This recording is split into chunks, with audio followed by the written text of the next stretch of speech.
میں اس دن کو زندگی میں کبھی بھول نہیں پایا کہ میٹرک کے امتحان کا آخری پیپر تھا۔ پیپر سے فارغ ہوا تو میں تیز تیز قدموں سے بس اڈے کی طرف جانے لگا تاکہ میں گاؤں میں جانے والی بس کہیں مس نہ کر دوں۔ پیچھے سے کسی نے مجھے زوردار آواز سے بلایا۔ مڑ کر دیکھا تو میرے انتہائی محبوب استاد مجھے بلا رہے تھے۔ میں جھٹ سے پلٹا اور بھاگا ان کی خدمت میں پیش ہوا۔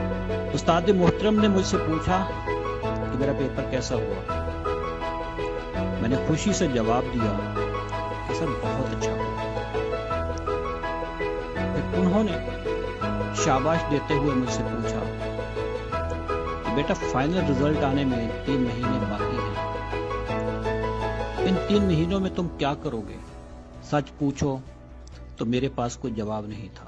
پھر انہوں نے مجھے ایسی نصیحت کی جس نے میری زندگی بدل کے رکھ دی۔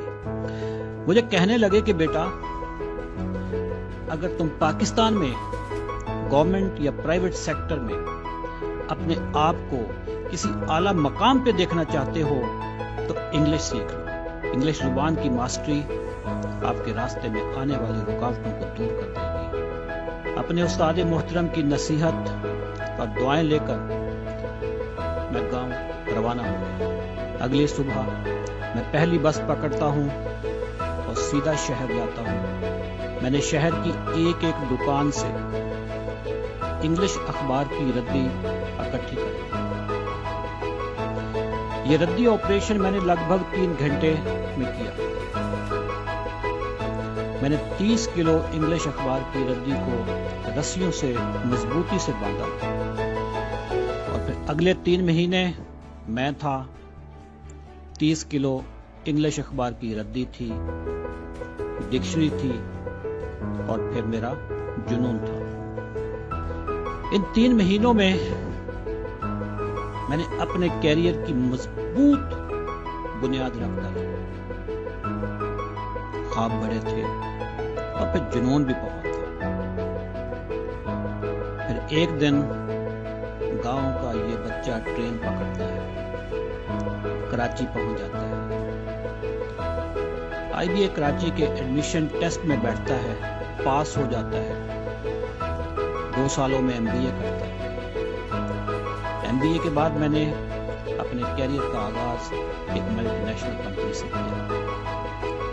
کئی لوکل اور ملٹی نیشنل کمپنیز میں اپنی خدمات سر انجام دی، اعلیٰ عہدوں پہ کام کیا، ایک کتاب تحریر کی اور اسے امریکہ میں پبلش کی۔ آپ سوچ رہے ہوں گے کہ میں کون ہوں؟ میرا نام اشرف چودھری ہے۔ میں ایک سیلز ٹرینر ہوں۔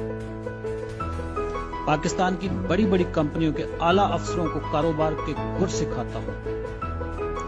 گاؤں کی گلیوں میں ننگے پاؤں پھرنے سے لے کر پاکستان کے نمبر 1 سیلز ٹرینر تک کا سفر کیسے ہوا، میری کامیابی کے پیچھے بہت سے عوامل ہیں، لیکن آغاز 30 کلو ردی سے ہوا۔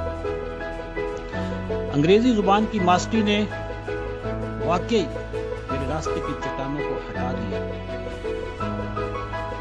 اللہ بخشے میرے استاد محترم کو، آج میں ان کی نصیحت آپ کو پہنچا رہا ہوں۔ پاکستان میں گورنمنٹ سیکٹر ہو یا پرائیویٹ سیکٹر یا فری لانسنگ کی دنیا، اگر آپ اعلیٰ مقام پہ پہنچنا چاہتے ہو، انگلش سیکھنا شروع کر دو۔ جہاں سے مرضی سیکھو، لیکن سیکھو۔ اپنی زندگی کا 1 مہینہ تو وقف کر دو